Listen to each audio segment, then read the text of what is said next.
Pittsburgh Steelers just got some great news after the Philadelphia Eagles beat the Kansas City Chiefs and honestly spanked them in Super Bowl 59 there in New Orleans. And that great news is that the Eagles proved in this year's Super Bowl that the way that the Steelers are trying to build their team can, in fact, be a winning formula for an NFL franchise. It just comes down to whether Omar and Mike Tomlin can actually execute the plan. Welcome into Steelers Talk. I'm your host, Jack Sperry. I'm going to be explaining my reasoning for this throughout the course of today's show. So get us going down there and click that thumbs up icon and like today's video. If you want Pittsburgh to have a great offseason, just like the Philadelphia Eagles had last year to get them to where they were in Super Bowl 59 as Super Bowl champions for this season, click that thumbs up icon if you haven't already. I greatly appreciate all of your support.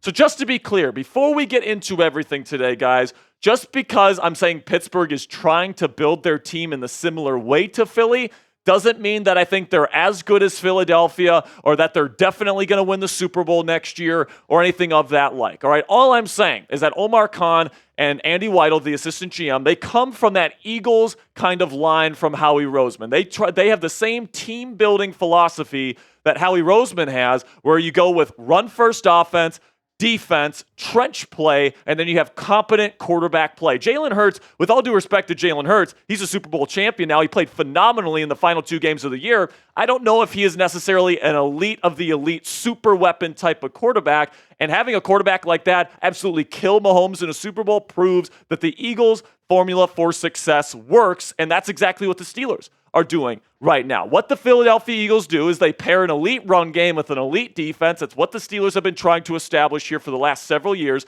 And then they add a competent quarterback with great weapons surrounding that. And then what do you have? You have a Super Bowl winning recipe. And honestly, this year's Eagles team was one of the most complete teams we have ever seen in NFL history, in my opinion. And the Steelers want to kind of build their team in that light as well. So I just think that when it comes to the Pittsburgh Steelers, why haven't they had the same kind of success as the Eagles over the last 3 seasons? The reason for that is because Mike Tomlin and Omar and the coaches here in Pittsburgh have done a worse job at implementing that plan. It doesn't mean that they can't eventually get there, but just that they haven't gotten there yet. So you take a look at the Eagles roster and where they kind of stack up with the rest of the NFL. Quarterback, I would say, borderline top 10, Jalen Hurts. He's a good starting quarterback. The run game is elite with the great offensive line, which is also elite. Saquon Barkley is phenomenal. The weapons, one of the best wide receiver duos in the league, and A.J. Brown and Devontae Smith to complement Jalen Hurts and his accuracy. The pass rush, in my opinion, was elite. I mean, just look at the way they got after Mahomes last night, guys. It was incredible. The second level was Zach Bond, Defensive Player of the Year candidate as an off-ball linebacker, definitely elite on that level as well. And then the secondary, Quinyon Mitchell and Cooper DeJean as their first 2 draft picks this year. Are you kidding me? What a phenomenal secondary as well. And then their special teams is certainly adequate. Then you look at the Steelers roster. All right, and it's not nearly the same level as the Philadelphia Eagles. We all understand this, right? Russell Wilson, below average quarterback in my opinion. The run game was terrible. The O-line was not very good either. The weapons were below average, with George Pickens really being the only true dynamic receiving threat out there. The pass rush, I think, is elite. All right, when you give them time to get after the quarterback and you don't give them easy answers, I think they're the best in football, or one of the best in football. The second level was certainly above average, with Patrick Queen being added to that room this year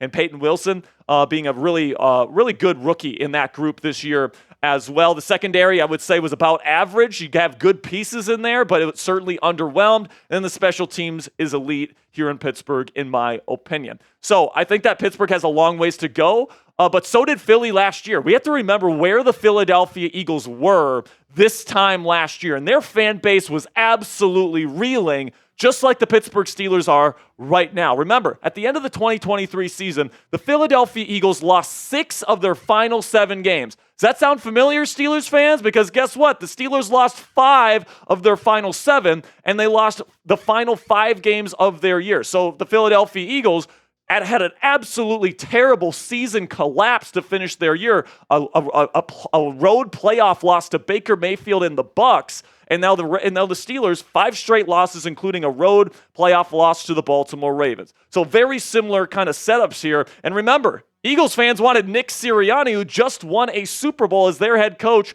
fired at the end of last season. for that terrible collapse. All right, there was people calling for his head even earlier this year when they started the year 2-2 heading into their week 5 bye. And guess what Steelers fans are saying right now? Let's get rid of Mike Tomlin. He's terrible. He can never win another Super Bowl. Just the things that they were saying about Nick Sirianni last year. Now, just because of these similarities, guys, it doesn't mean the Steelers will win the Super Bowl, all right? That's not what I'm trying to say.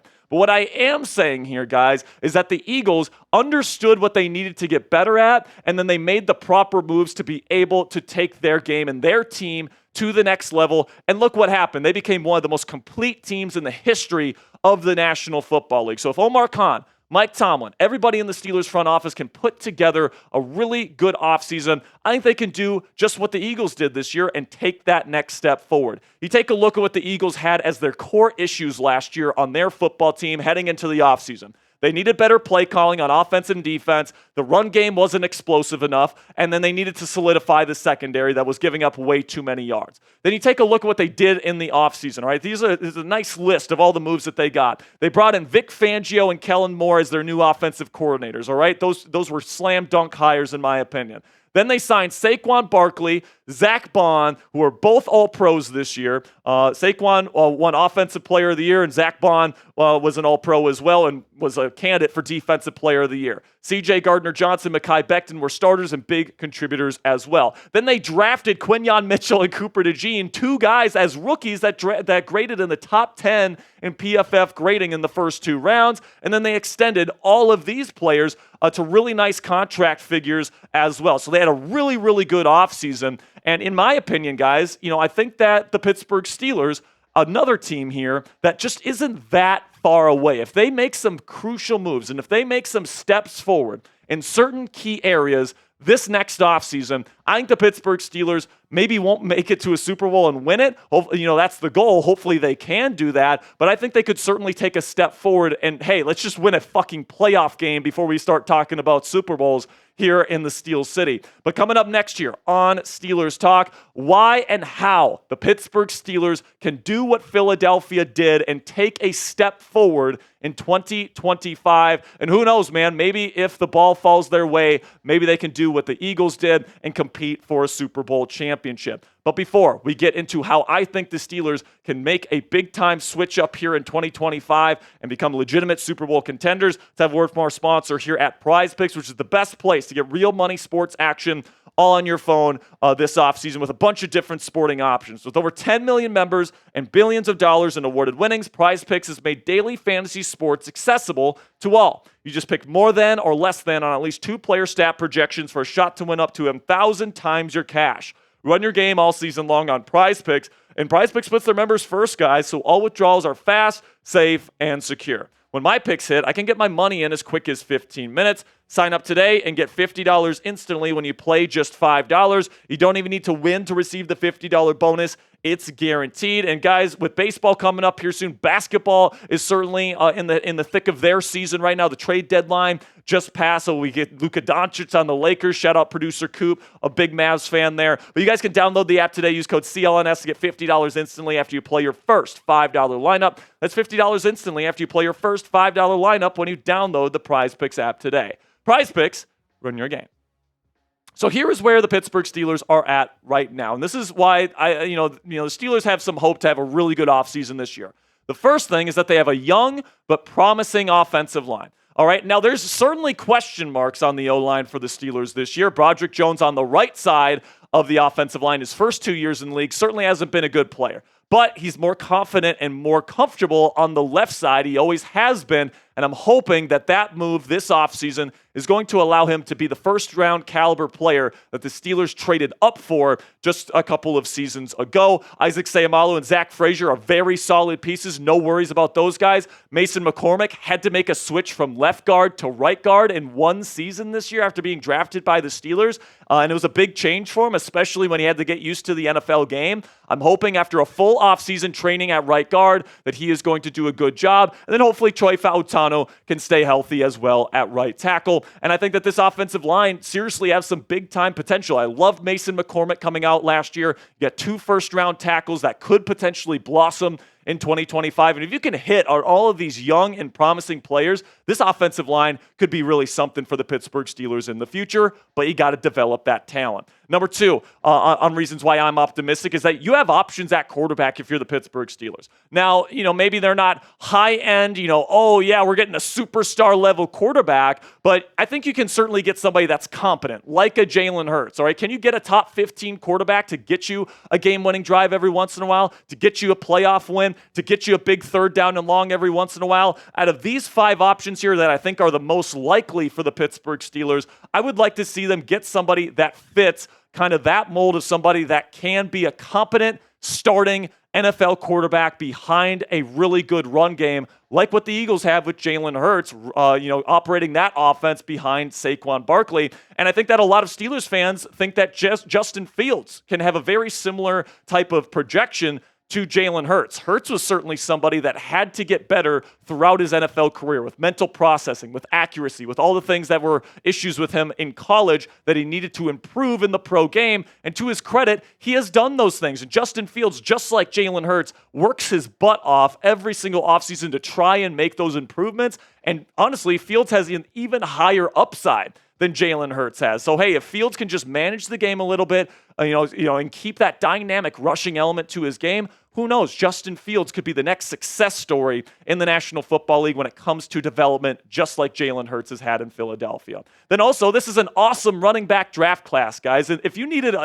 there was ever an offseason where a team needed to get an impact number 1 running back from the word go, this was the draft class to do it. And the Steelers are going to have so many options. Really early in the draft, Ashton Jeanty, I think, is probably the top guy on their board. He's certainly the highest on my board. If you have an opportunity to go get him in round 1, I would certainly jump at the chance. But also, you don't have to really reach on any of these guys. You can wait for day 2 to get a Cam Scadaboo, to get a Caleb Johnson, to get a Quinshon Judkins, to get a Devin Neal out of Kansas, who I really like as well. There's a lot of really good options at running back in this year's draft class, guys. And I think that moving off of Najee Harris, getting away from a potentially big contract at the running back position and bringing in a young, fresh, and talented number 1 running back could certainly catapult this team. Maybe not exactly the way Saquon Barkley did for the Eagles. That's kind of unique, but in kind of a similar fashion where the Steelers' run game goes from one of the worst in the league to one of the best. And then speaking of one of the worst to one of the best, there's opportunities at wide receiver this year for the Steelers as well. You could potentially get a guy like Devontae Adams if you bring in a quarterback like Aaron Rodgers or Derek Carr. You could sign T. Higgins, who we know Mike Tomlin loves. If Garrett Wilson wants out of New York, you could potentially trade for him. There's a lot of great options in the early rounds of the draft at wide receiver. The Steelers have opportunities to get better at this position as well. So hopefully they can get Justin Fields, whoever the quarterback is here in Pittsburgh, the dynamic duo type of situation that Jalen Hurts has in Philly. And then also opportunities at cornerback as well. I really do like the projection of Joey Porter Jr. and his physical skill set. The Steelers really believe in him.